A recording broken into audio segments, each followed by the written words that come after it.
Buda'nın lanetli elması. Fransız kuyumcu şaşkınlıktan adeta küçük dilini yutmuştu. Gözleri büyülenmiş biçimde önünde dikilen 4 metrelik Buda heykelinin göğsüne dikilmiş, adeta olamaz bu kadar büyük bir elmas, bu kadar güzel bir elmas olamaz diyordu. Reel olarak Fransız kuyumcuyu böylesine kendinden geçiren o koca taş, Buda heykelinin göğsüne öylesine güzel parlıyor ve alacakaranlıkta tapınağın duvarlarında esrarengiz ışık oyunları yaratıyordu. En sonunda Fransız kuyumcu 1610 yılının 10 Mayıs gününde bir fırsatını bularak dünyanın en büyük elmasına ait olduğu yerden Buda heykelinin göğsünden çekip aldı.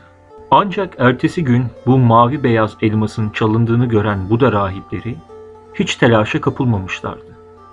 Sadece elması çalan eceline susamış. O elmas Tanrı Buda'ya verilmiş bir armağandır. Bir başkasına uğursuzluk verir. Er veya geç yerine geri gelecektir demişlerdi. Buda rahiplerinin kehanetleri boşa çıkmadı. Fransız kuyumcu Buda tapınağından çaldığı elması yurduna dönüşü sırasında Fransa kralı 14. Louis'e armağan etti. Kral elması şekillendirip kendisine bir taç yapması için özel kuyumcusuna verdi. Ancak daha o gece yaşlı adamın oğlu bilinmeyen bir sebeple intihar etti. Oğlunun üzüntüsüne dayanamayan kuyumcu da birkaç gün sonra felç geçirdi. Dünyanın en büyük elmasını taşıyan tacı başına geçirdikten bir süre sonra da Kral Louis ülkesini tam bir batağa sürükledi. Elmas daha sonra da el değiştirdi ve yeni krallığa 15. Louis geçti.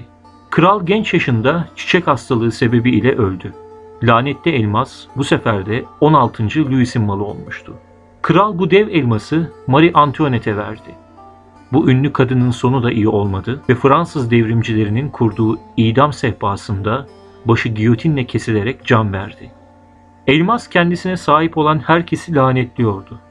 Bu uğursuz taş daha sonra yaklaşık olarak bir 100 yıl kadar ortadan kayboldu.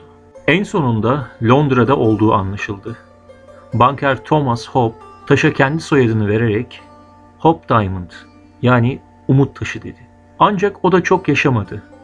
Daha sonraki sahipleri de benzer sonlar yaşadı. Bu taşın son sahibi Maclean isimli bir milyarderdi. Tek bir oğlu vardı ve de onu çok seviyordu. Çocuk bir sürü uşak, hizmetçi ve özel korumalar tarafından gözaltında tutuluyordu. Ancak bir gün nasıl olduysa hepsinin elinden kurtuldu. Adeta bir ok gibi sokağa fırladı. İşte o anda sokaktan geçen bir at arabasının altında kalarak feci bir biçimde ezilerek öldü. Lanetli elmasın şu anda kimin elinde olduğu ise bilinmemektedir.